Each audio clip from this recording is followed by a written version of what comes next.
Nagtamo ng pinsala ang ilang gusali at establishmento pati mga kalsada dahil sa lindol. Ang mga residente hindi naiwasang magpanik.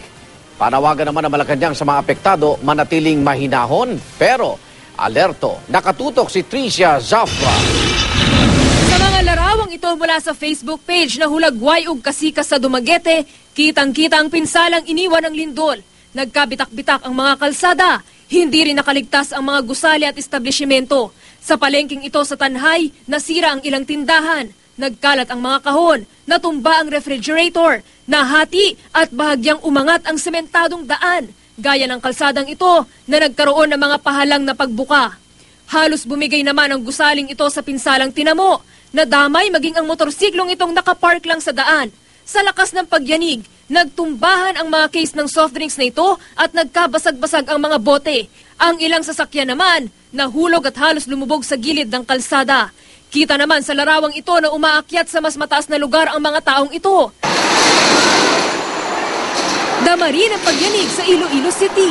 Ang mga mamimili sa isang mall agad pinalabas. Hindi tuloy na iwasan ng ilan na magpanik.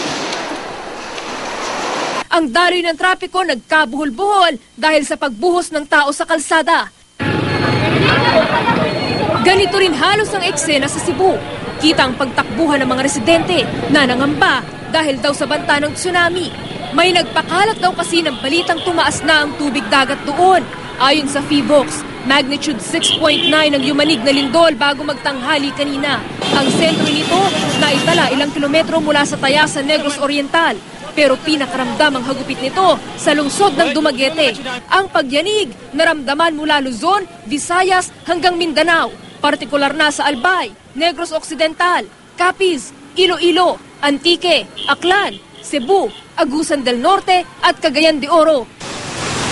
Bilang paghahanda, agad naglabas ng Tsunami Alert Level 2 ang PHIVOX para paalalahanan ng mga taong lumayo sa dalampasigan. Pero dahil wala ng banta ng malalaking alon, binawi ito 2 oras matapos.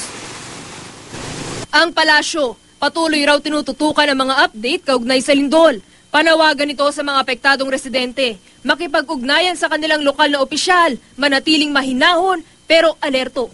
Naka-standby na raw ang DSWD para mamigay ng tulong sa mga biktima ng lindol. Tricia Zafra, Nakatutok, 24 Oras.